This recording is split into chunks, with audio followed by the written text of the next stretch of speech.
time, the Allied forces had established strong footholds in eastern New Guinea, in New Britain, and others of the nearby islands. Saipan and Guam were held by the Japanese, but we were in the Gilbert Islands and the Marshalls.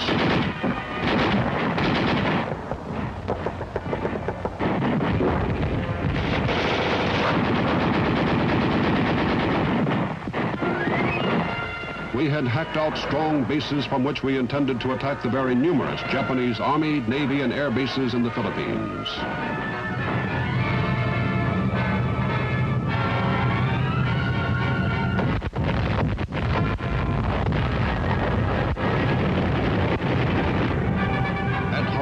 In northern New Guinea, the Japanese had built extensive airfields on a level plain inland. This area was torn from the Japanese grasp in heavy fighting in a steaming hot jungle.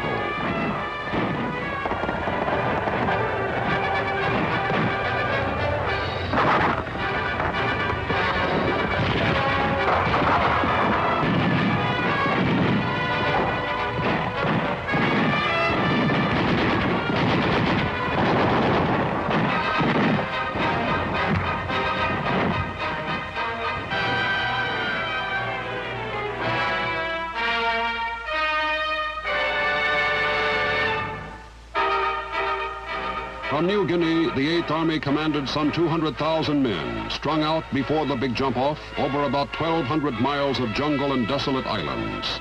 A firm military springboard was established for a return to the Philippines.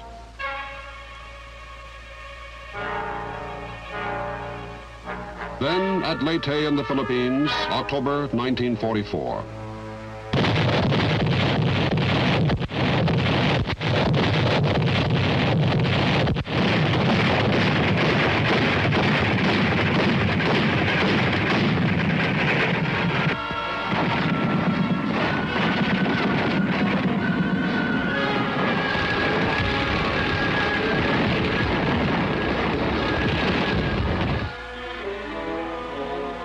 The 8th Army assumed command in the Leyte area late in the year.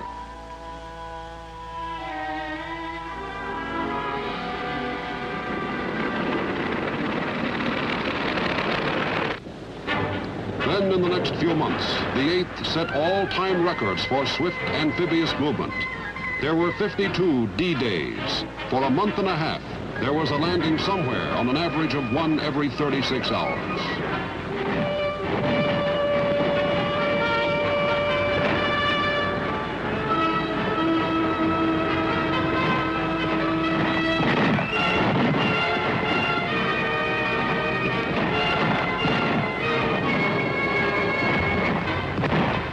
The 8th Army fought from Palawan through Mindanao to Samar.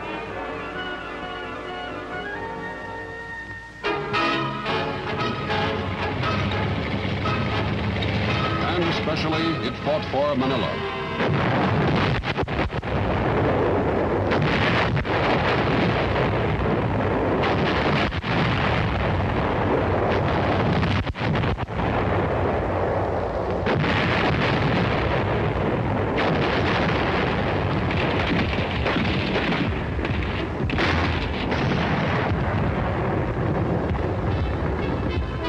A light force of 8th Army troops effected a brilliant campaign which crushed the heavily defended southern approaches to Manila.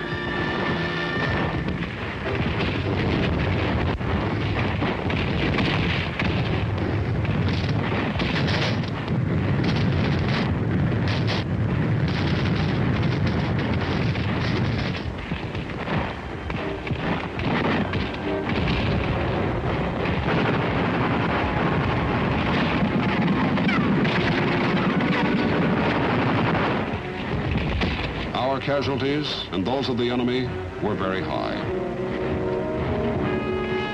Manila was a symbol of victory, but in the north there were thousands upon thousands of well-organized, dangerous Japanese. This fanatical foe was attacked repeatedly in big actions and small.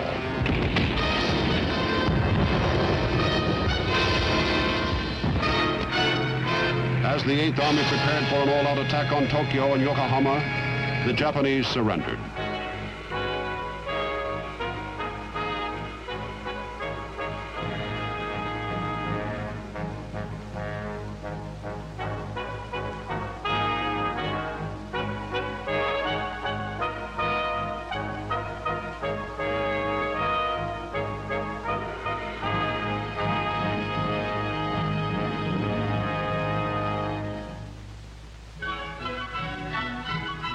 In the months and years that followed, the Eighth Army was the occupier of Japan. There was a great deal to do. A government had to be established. An entire economy had to be restored. The Eighth Army was instrumental in rebuilding Japan. And a vital work this was, because it soon became apparent that we needed them.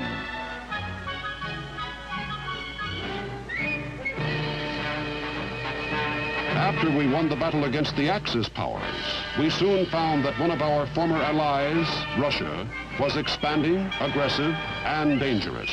Czechoslovakia, Hungary, Estonia, China, Romania.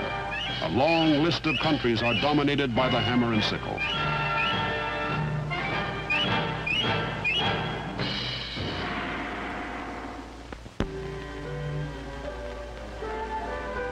In Korea in 1950, the communists saw a big opportunity.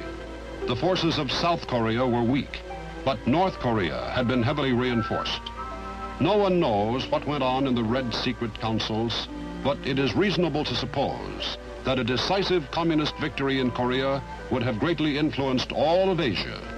And with Asia effectively neutralized, the Reds would be free to act pretty much as they pleased.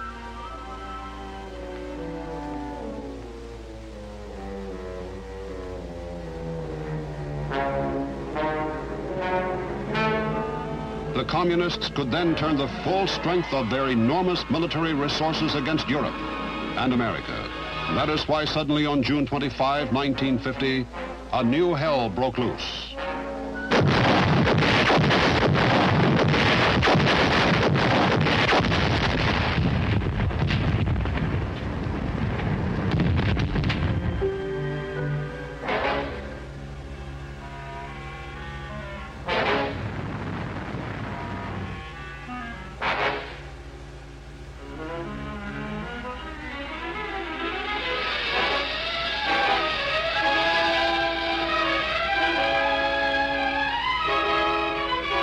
The United Nations, in the first real test of its power, acted quickly. The Russians, who are permanent members of the Security Council, were boycotting the Council at the time and were not on hand to veto the United Nations action. The United Nations order for a ceasefire was ignored. The United Nations then called on all its members to come to the military aid of South Korea.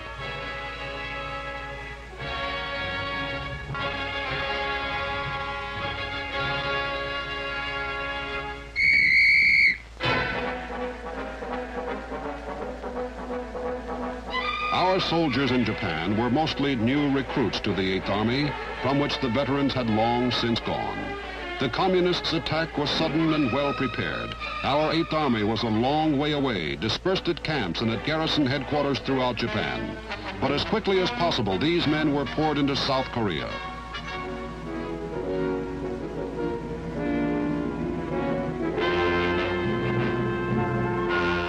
The overwhelmed South Korea forces, the Republic of Korea Army, lost the capital, Seoul, in the first 3 days of fighting. Our arrival encouraged them greatly, but the enemy pressure was tremendous. A small force of American infantry met the onrushing hordes of North Koreans, equipped with Russian cannon and tanks well down the peninsula. Our few men were heavily outnumbered.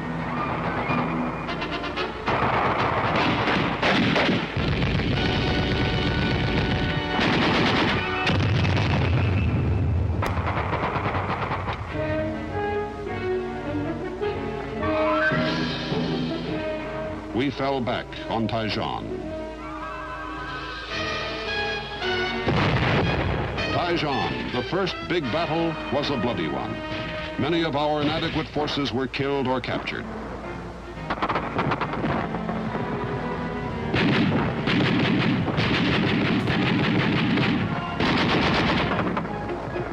General Dean was cut off and escaped, but was captured 3 weeks later.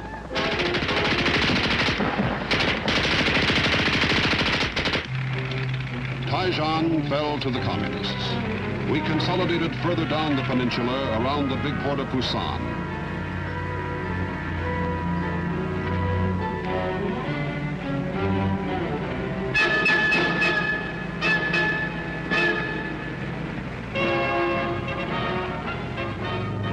But help was coming.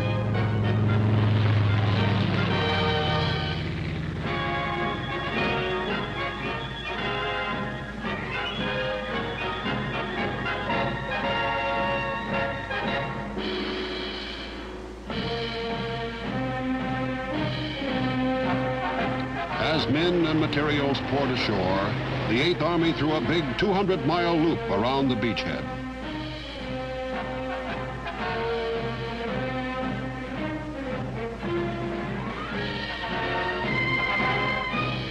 We built up our forces to 3 American divisions and 5 Republic of Korea divisions. At this time, we had few tanks and no heavy artillery.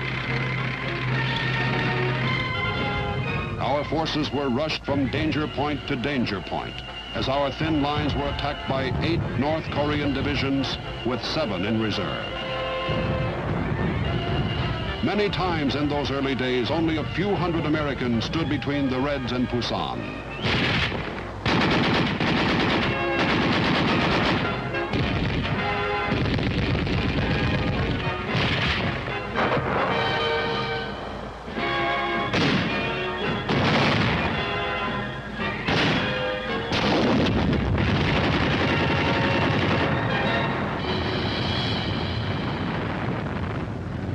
But the furious American efforts of that hot summer paid off.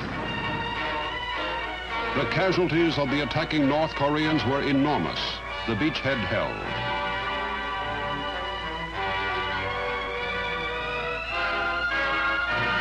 Then, in September, the end run to Incheon.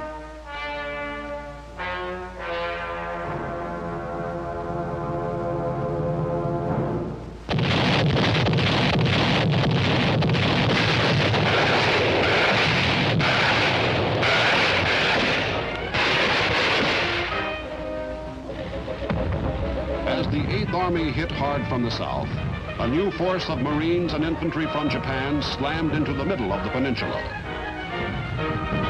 Incheon was quickly secured.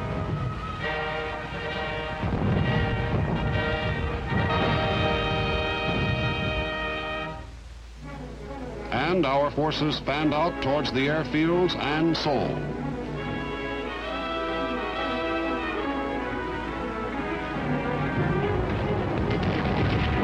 There was bloody fighting in Seoul.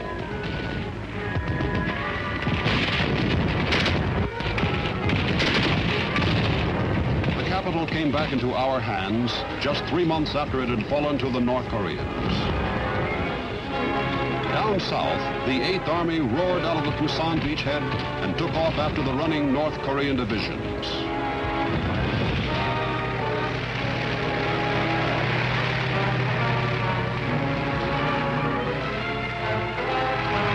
When they stood and fought, they were killed or captured.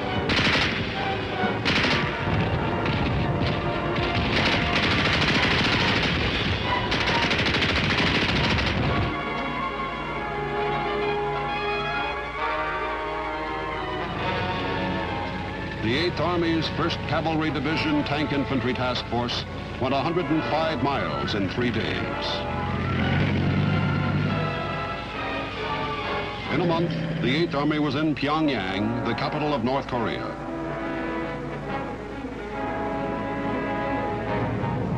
North of Pyongyang, the 8th Army dropped 4,000 paratroopers in an effort to cut off the communist leaders.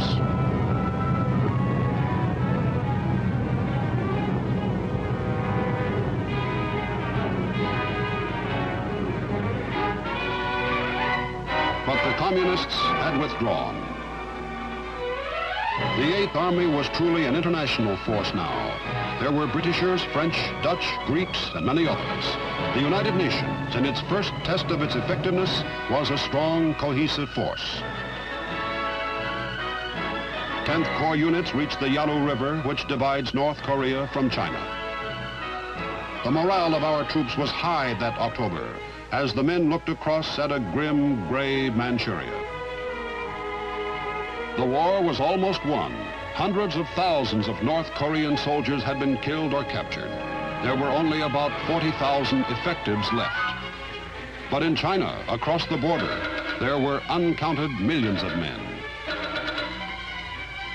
The Red leaders in China, extreme communists, secretly moved some 80 to 100,000 of their best men and hid them in the villages and mountains.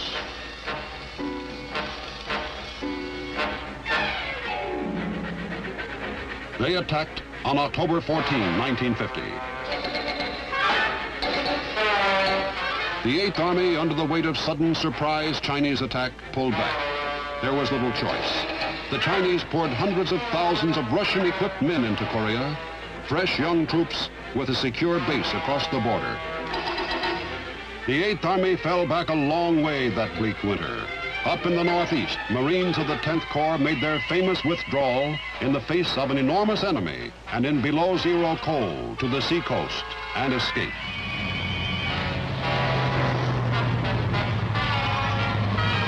Later, this 10th Corps became a part of the 8th Army Command. The 8th was in charge of all ground forces in Korea.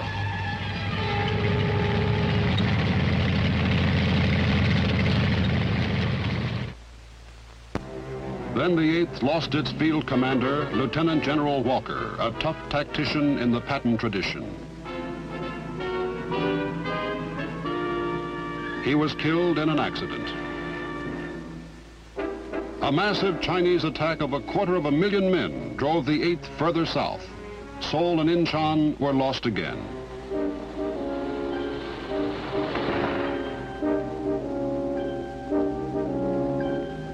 Matthew Ridgway, a brilliant strategist, became commanding general in this grave and dangerous hour.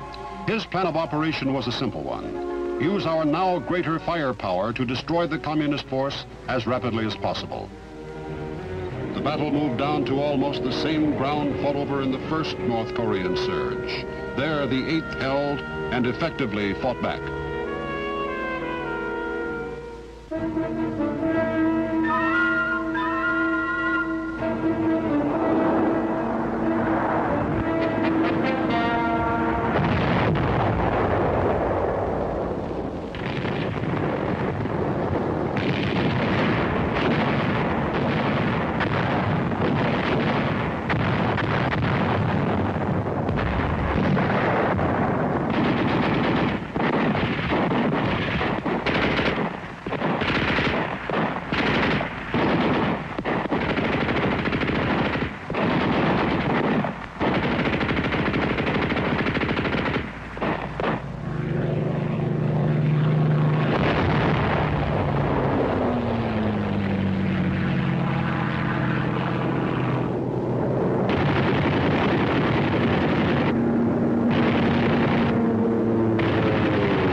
The North Koreans were dug in very well, and there seemed to be no end to them. We attacked continuously.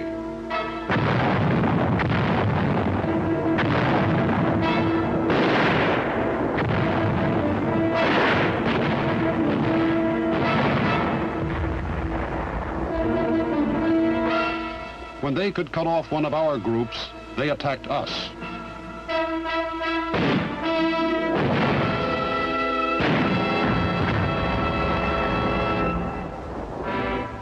General Van Fleet became commander of the 8th when General Ridgway went to Tokyo to take over General MacArthur's job. There were heavy attacks all along the line. But the 8th, well supplied, well dispersed, and aggressive, rolled with the punch and counterattacked strongly.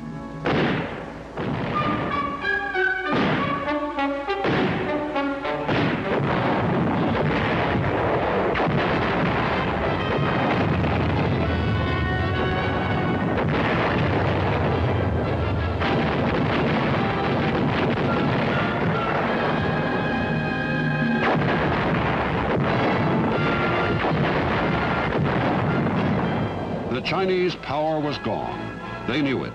They weren't going to push the United Nations out of Korea. So making the best of it, they began the long, drawn-out armistice talks. These were first held at Kaesong in North Korea, and later at Panmunjom.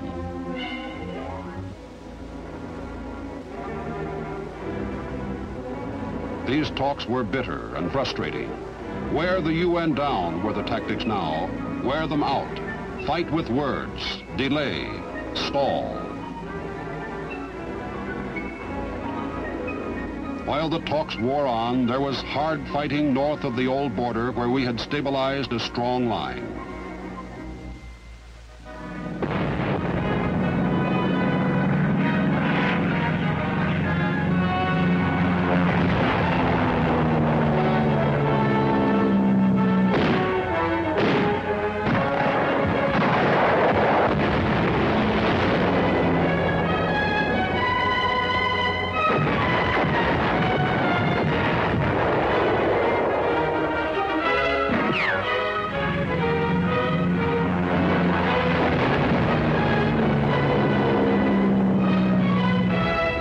After 2 long, bitter years of haggling with the communists, a ceasefire was agreed upon. The vicious communist attack on South Korea had ingloriously failed. Back of the lines, we had reorganized, built up, and trained a powerful new Republic of Korea Army.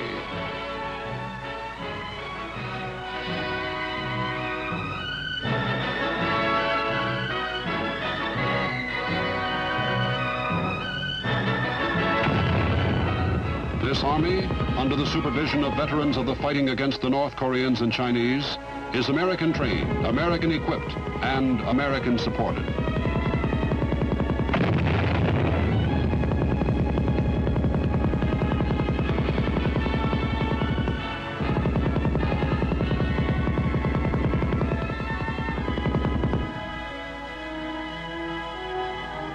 Today, 600,000 South Koreans, backed by the 8th Army, hold the ceasefire line.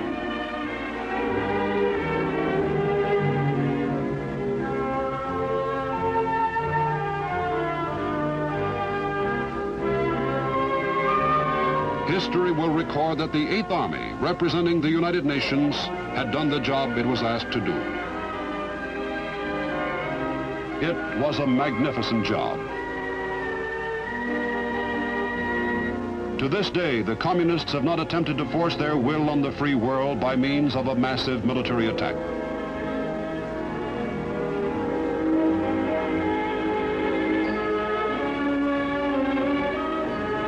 Communists well remember the force of an aroused America. They will not soon forget the lesson of Korea.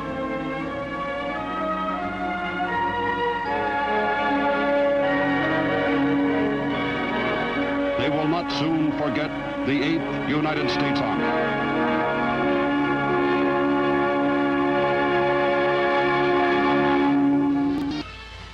The 8th Army of the United States, created in 1944, saw its first action in the faraway, hot, wet jungles of New Guinea, New Britain, and the Admiralty Islands in the Southwest Pacific.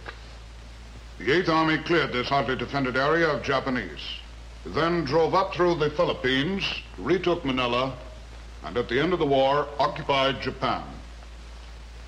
5 years later, in another war, it was destined to become the shield of the free nations against the onslaught of communism. As a result of the war in Korea, the 8th Army will take a special place in history. It was a misunderstood war at the time, but the action in Korea, in the light of what we all know today, stands as an historic defeat for communism. Back in the spring of 1944, when the 8th was created to operate in New Guinea, the strategic situation in the Pacific was like this. The Japanese then held the Philippines, Burma, Indochina, the Malay Peninsula and Singapore, and the East Indies. In Manchuria, China, and in Korea, the Japanese had dominated for years. Our own strategic command in Washington was directing a worldwide effort of our immense forces. We were getting ready to cross the English Channel. There was a great war in Europe, and another on the other side of the earth, in the islands of the Pacific. That is where the 8th Army was born.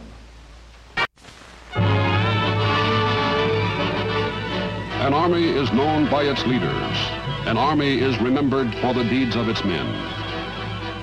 This, the 8th United States Army, is the army of General Robert Eichelberger, its first commander, who drove the Japanese from Luzon.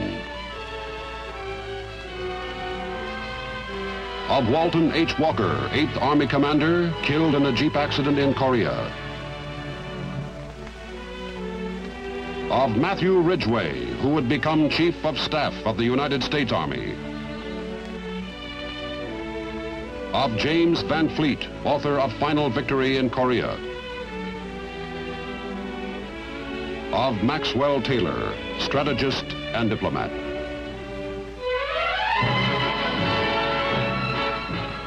This was the Army of the Philippines, of Manila, the Army of Pusan, of Taiwan, of the first grim days in Korea, of Incheon, of Seoul, of the drive to the Yalu River, of Pork Chop Hill, of Sniper Ridge, of Old Baldy. This was an army of soldiers, Marines, airmen, of Scotsmen, Koreans, Turks, Filipinos, Ethiopians, Belgians, and especially of Americans. It was suddenly thrown into an unexpected war. Hardened in the crucible of fire, it became in Korea a formidable fighting machine.